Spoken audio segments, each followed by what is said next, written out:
नमस्कार साथियों, मैं नवनीत कुमार छोटी आते थे तो कभी कभी मैं उनकी गाड़ी पे लटकता था। पिताजी की डांट खानी पड़ती थी, रिश्तेदारों की भी डांट खानी पड़ती। गरीब का लड़का कभी राजनीति में नहीं, राजनीति में आएगा तो मेरे नाम को याद करके तो राजनीति में सक्रिय रहेगा। लोग मेरे ऊपर हंसा कर निमंत्रण मिले क्या ना मिले हमें, हम तो चले जाते। पास है नल्ला जारी, नेताजी राजनीति में इतनी ऊपर पहुंचे, उनने भी संघर्ष किया। नल्ला रंदौर उठा, जब उनके आंसू निकलते हैं वो मेरे आंसू निकला। भैया ने मुझसे यही बोला था, छोटू आप पढ़ दो 12-13 दिन मुझे साइकिलिया बोलना पड़ता था। पहली कॉल में कॉल उठाई और मैंने उनसे बात की तो उन्होंने मेरा हाथ पीछे बिल्कुल बस दिखावा करने मंत्री मिलेंगे तुमके में लेट लेट के पैर छुए, सारे पर्चे बांटे। छुने वाला जो है सिस्टम, ये मतलब इससे फायदा होगा। रेवा डिस्ट्रिक्ट की खासियत है कि सपोर्ट करते नहीं है तो करते नहीं हो, जब समर्थन देते हैं एमएलए रहे, मेरी अम्मा मेरी एमपी रही, कवर कर रहे हैं। कुछ दुख सुख की समस्याएं होंगी वहां घूम के। नमस्कार साथियों, आपका एक बार फिर से स्वागत है आपके YouTube चैनल सच तक पर। आज हम रूबरू कराते हैं एक ऐसे शख्स से जिसे हमारे फिरोजाबाद डिस्ट्रिक्ट और एटा डिस्ट्रिक्ट के लोग तो ज़्यादातर जानते हैं। मैं बताना चाहूँगा आपको कि एक 12 वर्ष की उम्र से लगातार राजनीतिक चर्चाओं में बैठ के और सीखना, धीरे धीरे उस चीज को खुद के अंदर समाहित करना और फिर 14 वर्ष की अवस्था से फिर लगातार लग जाना, एक समाजवादी योद्धा की तरह, समाजवादी सिपाही की तरह काम करते हुए। और यही नहीं, फिरोजाबाद डिस्ट्रिक्ट में ही प्रचार के लिए काम नहीं करना, एक साइकिल से सैफई पहुंचकर पूरे सैफई परिवार के साथ मुलाकात करना। औकादी परिवार के जितने भी सदस्य इस बार चुनाव में उतरे और उनके चुनाव के लिए उनके क्षेत्र में जाकर, जैसे धर्मेंद्र यादव जब आजमगढ़ से लड़े तो आजमगढ़ पहुंचकर लोगों से मुलाकात करना, डिम्पल जी मैनपुरी से लड़ी तो मैनपुरी पहुंच के लोगों से मुलाकात करना और सिंबल पर वोट डलवाने के लिए उनसे रिक्वेस्ट की। और उसके बाद जब कन्नौज से माननीय अखिलेश यादव जी लड़े तो कन्नौज पहुंचकर पूरे शिद्दत के साथ और लगातार 7 दिन तक वहीं रहकर लोगों से मुलाकात की और लोगों से रूबरू होते रहे कि हमें चुनाव में किससे वोट करना है और किन मुद्दों पर वोट करना है। तो मैं आज मुलाकात कराऊंगा एक ऐसे शख्स से जो 12 वर्ष की अवस्था से किस तरह से कार्यरत है और एक साइकिल से ही पूरे, मैं कहूँगा पूरे यूपी में जहां भी पहुंचना है वहां अखिलेश यादव के परिवार से मुलाकात करने के लिए, अखिलेश यादव से मुलाकात करने के लिए लगातार पहुंचते हैं। नवनीत कुमार छोटू, नमस्कार सर। नमस्कार नमस्कार। और बस बढ़िया है। और छोटू बताइए, आपका आशीर्वाद है। और आज हमने आपको इसलिए यहाँ आमंत्रित किया है कि हम जो हमारे व्यूअर्स हैं या जो भी लोग हैं, हम लगातार उनसे किसी न किसी ऐसे शख्स को रूबरू कराते हैं जो किसी न किसी क्षेत्र में खुद को एक अलग ही लेवल से शो कराते हैं। तो मुझे लगता है कि शायद जिस हिसाब से क्षेत्र में आप एक छोटी सी उम्र से लगातार इसमें लगे हुए हो, हाँ, तो एक बार मैं जानना चाहूँगा आप दर्शकों को अपना थोड़ा परिचय दें। नमस्कार साथियों, मैं नवनीत कुमार छोटू, गांव मेरा रवासी, जसराना विधानसभा से। सभी साथियों को जय भीम, नमो बुद्धाय। अच्छा, रोहासी गांव से जी। कौन सा जिला पड़ता है सर? फिरोजाबाद। फिरोजाबाद से। अच्छा सर, जैसे हाँ, हम आपसे पहले पूछना चाहेंगे कि जिस उम्र में जी आप राजनीतिक मुद्दों से लगातार जुड़ गए, एक 12-13 साल कोई उम्र नहीं होती है, ठीक है ना, तो जरा बताएंगे ऐसा क्या रहा कि आप इतनी कम उम्र में लगातार जुड़ाव हो गया आपको? शुरुआत में जब मैं 10-11-12 वर्ष का था तब मेरे गांव में कोई जिला पंचायत वाला आता था। अच्छा। हाँ, अगर कोई सांसद जी आते थे तो कभी कभी मैं उनकी गाड़ी पे लटकता था। लटक के? हाँ, कभी कभी मैं उनके जो पर्चे होते हैं पर्चे लेता था और शुरुआत से ही मुझे इसमें फिर रुचि लगने लगी। अच्छा, पर्चे लेके फिर बांटना? पर्चे लेके बांटना मुझे महसूस हुआ कि राजनीति में बहुत अच्छा लगा। और जब मुझे अच्छा लगा, धीमे धीमे मैंने 1-2 साल ऐसे ही पर्चे लिए। विधानसभा का चुनाव आया, चाहे एमपी का चुनाव आया, चाहे जिला पंचायत का चुनाव आया, चाहे प्रधानी का आया। अच्छा, सब में यही करता मैं। अच्छा। हाँ, तो जब मैंने यही किया, जब मैं 14 वर्ष का हुआ तो मैंने सोचा कि कहीं नहीं कहीं अपने पैरों पे खड़े होकर, ये लोग सब लोग राजनीति करते हैं तो अब मैं कहीं नहीं कहीं अपने पैरों पे खड़े होकर आज क्षेत्र में निकलूं।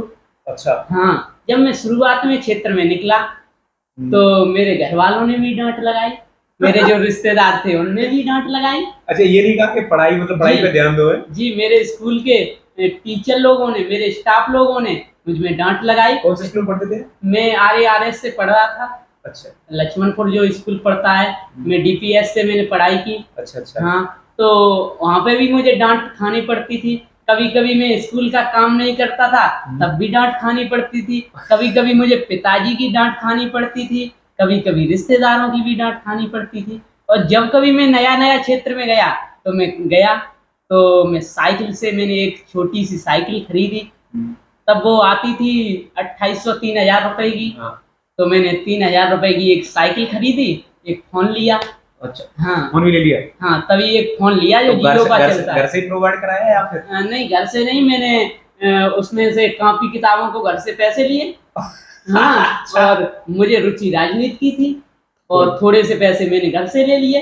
पर घर वालों को ये नहीं बताया कि मैं साइकिल के लिए इसलिए पैसे लिए, मैंने कि मैं साइकिल से पढ़ूंगा, स्कूल जाऊंगा। और वो 600 रुपए का फोन आता था जियो का। हाँ, 600। तो जब 600 का फोन आता था 2020-21 में, हाँ, वही तो। उससे पहले ही, तो जब मैंने फोन लिया तो मैं क्षेत्र में गया। जब मैं शुरुआत में गया, गमियों में जाता लोगों के बीच, तो लोग पहले मेरी हंसी बनाते। ये अच्छा। कहते अभी तो ये बच्चा है, बालक है, इसकी पढ़ने लिखने की उम्र है। मैंने सोचा कि अगर राजनीति के क्षेत्र में नहीं आऊं तो आने वाली, अगर मैं आज बैठ जाऊं तो आने वाली भविष्य की गरीब का लड़का कभी राजनीति में नहीं आएगा।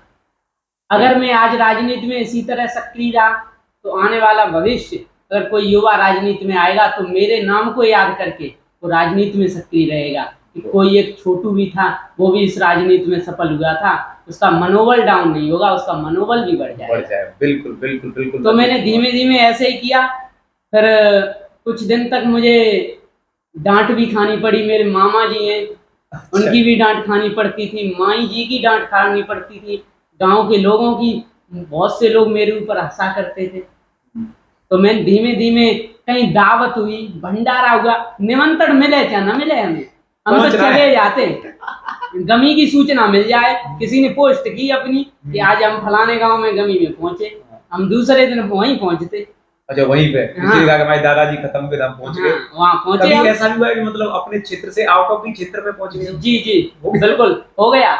ऐसा हुआ कि एक नगला मेवा के पास है, नगला जारी। हाँ। तो वो आधा पड़ता है उसमें फिरोजाबाद में। अच्छा। आधा पड़ता है एटा में। एक फौजी साहब खत्म हुए, तो वो एटा जिला में खत्म हुए थे, तो हम वहाँ पहुंचे। तो ऐसा कई बार हो चुका है, लेकिन अंदर से फिर भी लगता है कि मुझे तो करना है ही। हाँ, पर मैंने ठान ली थी एक तरह से कि अब मुझे क्षेत्र में निकलना है, आदरणीय अखिलेश यादव जी के मुद्दों को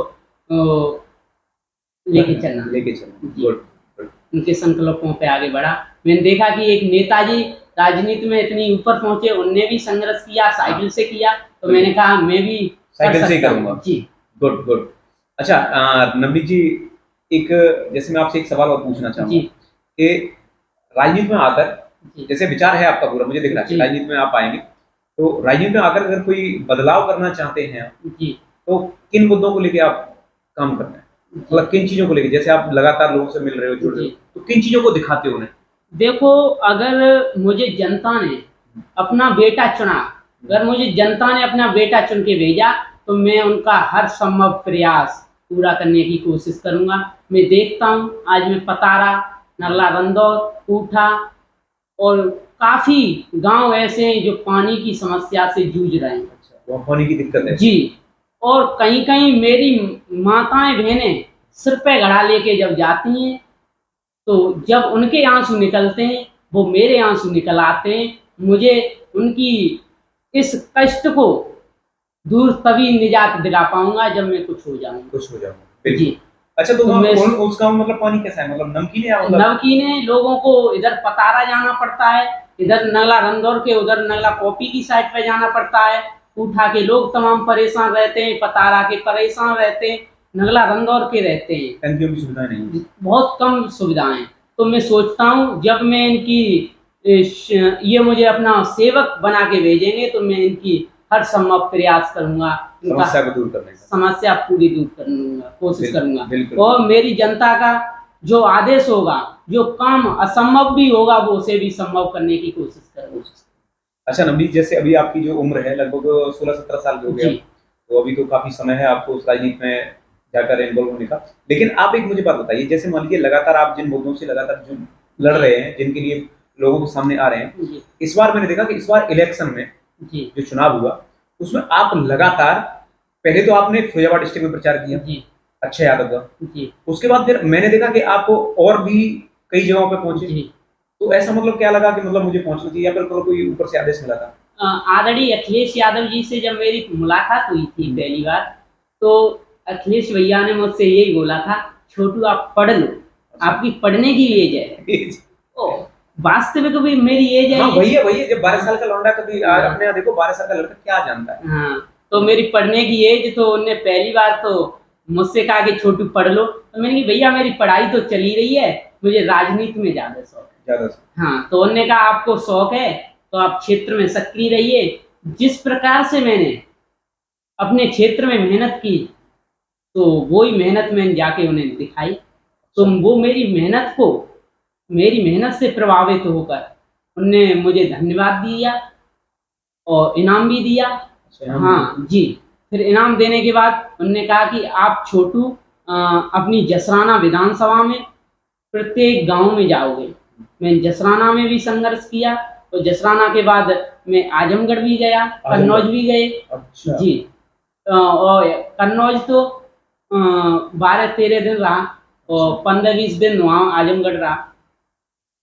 मतलब वहाँ जाके प्रचार किया। अच्छा, तो वहाँ जो लोग थे, जैसे आजमगढ़ गए आप या कन्नौज पहुंचे, तो वहाँ के लोगों ने जैसे आपको देखा तो कोई प्रतिक्रिया तो करी होगी? जी। बोला तो होगा कि अरे ये बालक है और ये। जी बिल्कुल। कभी ऐसा लगा कि हाँ, पहली बात तो वहाँ की मुझे भाषा नहीं समझ में आती थी, तो मुझे साइकिलिया बोलना पड़ता था वहाँ। साइकिलिया? हाँ, यहाँ साइकिल कहते हैं हम लोग, वहाँ साइकिलिया कहते थे। तो एक दिन उन्होंने कहा आजमगढ़ कि छोटू तो मेरे साथ के लड़के थे, वो बोल रहे थे छोटू, उन्होंने कहा लला तुम वोट मांगने आए हो, तो ये तो अखिलेश यादव जी का गढ़ रहा है, हमेशा से नेताजी को हमने चुन के भेजा है और मैंने अखिलेश जी को चुन के भेजा है और धर्मेंद्र जी को भी चुनेंगे, तो एक हमारा छोटा सा काम है, क्या तुम हमारी उनसे फोन पे बात करवा दीजिए। अच्छा। हाँ, तो मैं आदरणीय धर्मेंद्र जी का बहुत बहुत धन्यवाद दूंगा, जिन्होंने मेरी पहली कॉल में कॉल उठाई और मैंने उनसे बात कराई, वो उनसे रूबरू हुए। अच्छा, कॉल तुमने की, उन्होंने बात कराई? जी। गुड। अच्छा, जैसे मान लीजिए आपने लगातार जैसे जो सेवाएं दी हैं, लगातार आप लगे रहे हो, तो कभी ऐसा हुआ है कि आप अखिलेश यादव से मुलाकात करने गए और वहां आपको रोक दिया गया, अभी मुलाकात नहीं कर पाओगे? जी बिल्कुल रोका। बड़े-बड़े जो जाते नेता उन्हें बिठा दिया जाता है बाहर। हाँ, बहुत से एक बार हुआ कि मैं अंदर घुस रहा था, तो उनके सिक्योरिटी वाले थे, तो उन्होंने मेरा हाथ पिछे दिया। अरे हाँ, गेट से। वो बोले कि अभी सीनियर लोगों की मीटिंग चल रही है, तो मैंने कहा सीनियर लोग मेहनत क्यों नहीं करते, आए बिल्कुल धरातल पे आए उतर के, पता चले। हाँ, बूथ पे आए, बूथ पे काम करें, कितना काम करते हैं, क्षेत्र में मेहनत करें।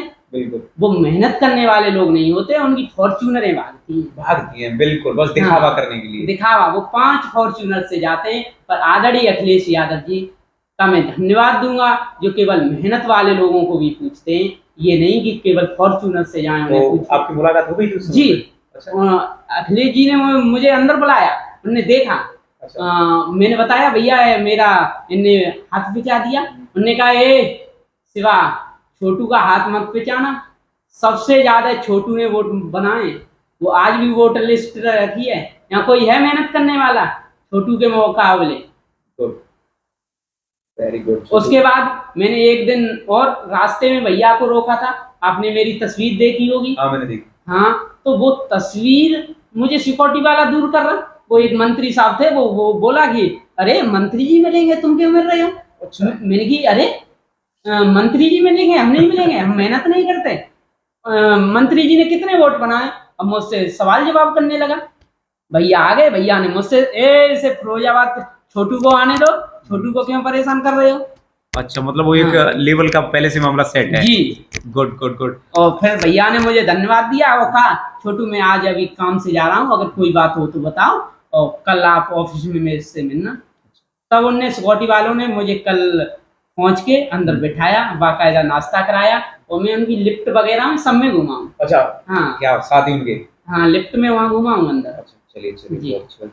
अच्छा, जैसे मान लीजिए छोटू, आप जैसे राजनीति में अगर आप जैसे पहुंचते हैं, जी तो आप कहीं ना कहीं ये तो है कि बदलाव तो दिखते हैं, क्योंकि मैंने देखा है कि अक्सर कर जो जमीन से जुड़ के जाते हैं ना, वो परिवर्तन लाते हैं, जी इतना तय है।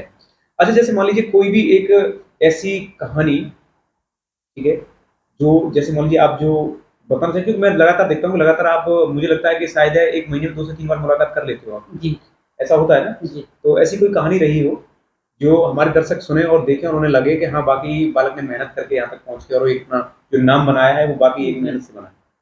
मैंने अभी कुछ दिन पहले लेट लेट के पैर छुए थे राष्ट्रीय अध्यक्ष जी के यहाँ प्रचार के लिए। प्रचार के लिए? जी, आदरणीय अक्षय यादव के लिए, आदरणीय धर्मेंद्र भैया जी के लिए, आदरणीय अखिलेश भैया जी के लिए, आदरणीय डिम्पल भाभी जी के लिए मैंने अच्छा। लेट लेट के पैर छुए, सारे पर्चे बांटे, कैलेंडर बांटे और बांटने के बाद मैंने आदरणीय डिम्पल भाभी को सबसे पहले दिखाया। अच्छा, हाँ, तो डिम्पल तो भाभी मैंने को प्रचार इस तरीके से किया था। हाँ, मैंने कहा भाभी मेरी मेहनत देखो आप। अच्छा। हाँ, तो भाभी पहले तो मुस्कुराई नहीं। जब भाभी ने मेरी पहली फोटो देखी, जो मैं महिलाओं के पैरों से लेटा था, उन्हें पर्चा पकड़ा रहा था, वो महिला खाना पका रही थी, अच्छा। तो उनने झट से अपने निजी सचिव को आदेश दिया। उस निजी सचिव भाग के आया, उन्होंने कहा छोटू की फोटो देखो। हाँ, छोटो फोटो एक रास पे। अरे छोटू की फोटो देखो। हाँ, कि छोटू की फोटो देखो, देखो कोई महिला खाना पका रही है। छोटू ने अपनी पार्टी के लिए कितना संघर्ष किया है, देखो लेट लेट के पैर छुआ है। छोटू को आगे बढ़ाया जाए, छोटू को मौका भी दिया जाए। मैंने देखा है आपका डिम्पल जी के साथ भी फोटो था। जी हाँ। अच्छा, छोटू जैसे मान लीजिए, ये तो चर्चा चलती रहेंगी। अच्छा, ये जो लेट के पैर छूने वाला जो है सिस्टम, जी, ये मतलब इससे फायदा हुआ है, नहीं हुआ है? बिल्कुल फायदा हुआ है। अरे अचानक दिमाग में कैसे आया कि, क्योंकि मैंने नेता देखे हैं अक्सर, वो क्या कहते हैं, उनका नमस्कार चलता है, तो ये अचानक इस तरह से कैसे विचार बना? मैंने सोचा कि हाथ जोड़ के तो सभी पैर छूते हैं, अच्छा, जनता नमस्ते का करके। पद के पास ही आशीर्वाद लो। बिल्कुल बिल्कुल। हाँ, तो हाथ जोड़ के सभी नेता पैर छूते हैं, नमस्कार करते हैं, पैर छूते हैं हाथ से। कुछ लोग तो घोंटू छू लेते हैं, आज का दौर चल रहा है। हाँ, बिल्कुल बिल्कुल। तो उनके घोंटू में दर्दों में पीर और होती है, तो मैं सोचता हूँ कि उनका जितना दर्द हो माता बहना होगा वो सब निचोड़ दूं, पर के पैर छूता हूँ इसलिए। लेट गए। हाँ, चलिए, गुड। और पूरा आशीर्वाद मिले उनका। छोटू, मैं आपसे बस एक ही बात कहूँगा कि आप जिस रास्ते पर चल रहे हैं, जी वो बहुत अच्छा रास्ता है। मेरी भी तुमसे जो पहली बार मुलाकात हुई थी, तो शायद ऐसी एक डेथ में ही जी मुलाकात जी, हुई थी, तो तुमसे मिला था। दास संस्कार। हाँ हाँ, तो जब तुमसे पहली बार, मैं वैसे लगातार देखता रहता था, मुझे बड़ा अच्छा लगा जी जिस तरह से तुमने कहा सर ऐसे। जी तो एक चीज़ तो है, देखो आप लगे हो क्षेत्र से, जी और मुझे पता है कि हमारे फैजाबाद डिस्ट्रिक्ट की एक खासियत है कि सपोर्ट करते नहीं है तब तक करते नहीं, और जब समर्थन देते हैं जी, तो टॉप पे बिठा के रख देते हैं। ऐसा है या नहीं? बिल्कुल है। ऐसा हर इलेक्शन में हुआ है, हाँ। मैंने ये देखा है। और जब टॉप पे बिठा के रख देते हैं, तो कहीं ना कहीं जिस दिन रुझान बढ़ेगा उस दिन बाकी नवनीत कुमार छोटू की मेहनत को तो आप लोग देख ही रहे हैं लगातार, जो अपने क्षेत्र में काम कर रहे हैं, और उस मेहनत के साथ साथ आप ये भी देख रहे हैं कि उसमें आप क्या प्रतिक्रिया दे सकते हैं। आप अपनी प्रतिक्रिया बस इतनी ही दे दीजिए कि बस समर्थन बनाए रखिए, समर्थन बनाए रखिए, और लगातार जब आप समर्थन बनाए रखेंगे तो आप इससे इतना है कि आप एक ऐसे बालक को आगे बढ़ा रहे हैं जो बालक, अच्छा पहले से कोई बैकग्राउंड ऐसा रहा है आपका राजनीति से जुड़ा हुआ? नहीं, ऐसे तो परिवार में मेरे जैसे ना पिता एमएलए रहे, नहीं अच्छा। अम्मा मेरी एमपी रही। अच्छा, कोई भी हाँ, ना दादा मेरे मुख्यमंत्री रहे। कोई कुछ नहीं, प्रधान इलेक्शन कोई भी कुछ नहीं? कुछ नहीं। सबसे पहले मैंने सोचा कि बीटीसी धरातल का चुनाव होता है, प्रधानी, उसके लिए एक मजबूती हो, तो मेरे शरीर में मजबूती कम है। मजबूती कम है। हाँ, तो मैंने सोचा कि पैसा भी मेरे पास कम है, तो मैंने सोचा कि जिला पंचायत सबसे बढ़िया है, उसमें मजबूती कम होनी चाहिए, और लोगों से मुलाकात हाँ, होगी, और जनता से ज्यादा रूबरू हो जाएंगे। लंबे बाढ़ में ज्यादा लोगों से मुलाकात होगी। एक पंचायत में ज्यादा 3000 लोग पहचान पाएंगे। अच्छा, जैसे मेरा मेन उद्देश्य है कि लोगों से पहचान बनाना। पहचान बनाना। अच्छा, जी। जैसे वार्ड नंबर 8 में आप लगातार हर गांव में जाते जी। हो, लगभग कितने गांव पड़ जाते हैं? 80 से 84। 80 से 84। हाँ, जैसे अगर छोटे मोटे गांव गिनो, जैसे किसी के नगरी नगराएं, तो 84 हो जाएंगे, हाँ। और वैसे 78 हैं। अच्छा, वैसे आपको पूरा कंप्लीट याद होंगे जी। सारे।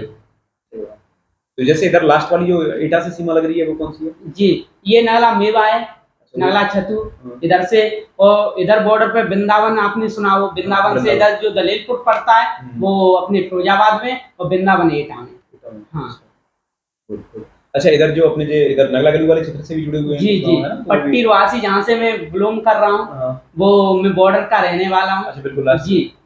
अच्छा, उस तरफ जो एरिया है आपका जो सुजातपुर उधर है। अच्छा, उधर लास्ट पड़ता है जी, उधर उड़ेसर लास्ट है। उड़ीसा लास्ट जी, मतलब आपने पूरा एकदम क्षेत्र कवर कर रखा है, यानी कि लगभग 84 गांव आपने पूरे जी कवर कर रखे हैं। गुड।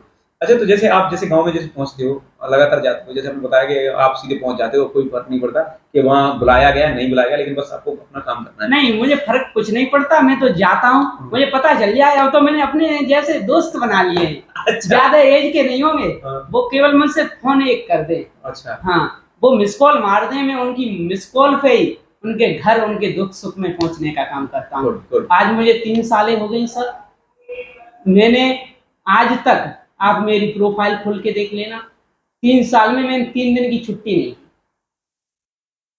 प्रत्येक रोजाना, चाहे कहीं गमी में जाना हो, चाहे 13वीं में जाना हो, चाहे भागवत का भंडारे में परसवाई करना हो, चाहे पत्तल डालने का काम हो, चाहे झाड़ू मारने का काम हो, चाहे वहाँ भाषण देने का काम हो, चाहे कहीं शादी में जाने का काम हो, उन सभी जनता के दुख सुख में हमेशा रहा हूं मैं 3 साल से। अगर मैंने सोचा होगा कि आदरणीय अखिलेश यादव जी से मुलाकात करनी है, तो क्षेत्र की जो कुछ दुख सुख की समस्याएं होंगी वहां घूम के तब जाता हूं। तब जी, कोई ऐसी कभी कोई परेशानी ऐसी रही हो, क्षेत्र की जो समस्या रही हो, आपने जाके वहाँ मुलाकात की हो, बताई हो कि ऐसी समस्या रही है, तो उसका समाधान हुआ है? जी बिल्कुल हुआ। एक बार की बात है कि एक मेरा दोस्त, वो कैंसर का मरीज थे, उसके पिताजी। अच्छा। जी, तो मैंने आदरणीय अखिलेश जी से मैंने अनुरोध किया, मैंने कि भैया जी ये मेरे दोस्त के पिताजी हैं, काफी समय हो गया इन्हें, इनके दोस्त ने मेरे साथ मेहनत की है। उनके बेटे ने? जी, उनके बेटे ने मेहनत की है, तो आप इनके लिए एक नवल किशोर साकी जी से फोन कर दीजिए। अच्छा जी, अच्छा, जो उनका से इलेक्शन लड़े थे। जी, लोकसभा का चुनाव लड़े थे, तो उनसे उन्होंने तत्काल ही फोन किया। उन्होंने कहा कि एक हमारा छोटू है फिरोजाबाद से, उसके दोस्त के ये पिताजी हैं, आप इनका बढ़िया इलाज करना। उन्होंने तत्काल हमको भेजा वहाँ से कि आप इनको ले जाइए, इनका इलाज करें। और वहाँ वैसे इस बार वो फर्रुखाबाद से शायद इलेक्शन लड़े थे, सीट वो हार गए हैं, लेकिन वो भी एक तरह से एक खुद में अपना एक अलग ही उनका सिस्टम है, क्योंकि मैंने देखा है, लगातार देखता रहता हूँ, वो भी समाज के लिए बहुत काम करते हैं, बहुत मेहनती हैं। उन्होंने विदेश लोग पढ़ने के लिए भेजे। अच्छा। अपने क्षेत्र के लोग अपने पैसे से? जी, अपने पैसों से।